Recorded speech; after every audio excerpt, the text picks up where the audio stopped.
I'm Cammy, and this is my guide to general convention safety. As a quick disclaimer before we start, this is not intended to be any sort of guarantee to your safety. This isn't first aid or self-defense training. If you're looking for those kinds of guides or things that can help you, try online and looking for your local classes for self-defense or first aid. This video is going to be broken into 4 parts: general safety and awareness, keeping your property safe, nutrition and hygiene, and of course the party scene.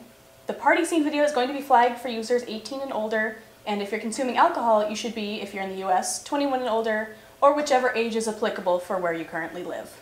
So the first part's going to be awareness, and we're going to start before you leave for the convention. You're going to want to put emergency contacts in your phone. You're going to want to pack your first aid kit. It doesn't need to be bulky. It can just be something small. Make sure all of your components for that are up to date. Make sure your antibiotic ointments aren't expired. You're not missing Band-Aids. People do like to borrow things out of your first aid kit without telling you, so it's good to check it after every convention and before you leave for the next one.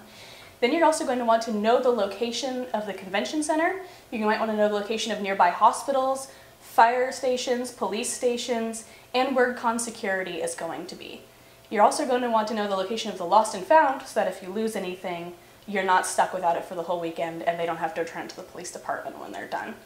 So you're also going to want to collect your contact information for your roommates, for your friends, any cosplayers you're going to hang out with, any photographers you've got to shoot with, just in case. And if you're a minor, just call your parents twice a day and let them know you're okay. Now when you're at the convention, make sure you keep your head up. I know it can be tempting to check Twitter, check your Facebook, look at your phone, keep texting, but being distracted actually puts you at higher risk of crimes such as theft and even battery and sexual assault. So instead of checking your phone all the time, you might just want to keep your head up and only use it when you need to contact somebody. Then you also want to be aware of your current location. Where you're at the convention center and you start walking towards a restaurant, which direction are you walking? Where's the nearest cross street? Just in case something happens, you want to be prepared. Always have a con buddy as well. Spend as much of your time as you can with a friend and make sure that you're spending as little time alone as possible. And don't be afraid to say no. If something's weirding you out, if you don't want to go somewhere you've never been before, if you don't want to spend time with someone you've just met, trust your instincts.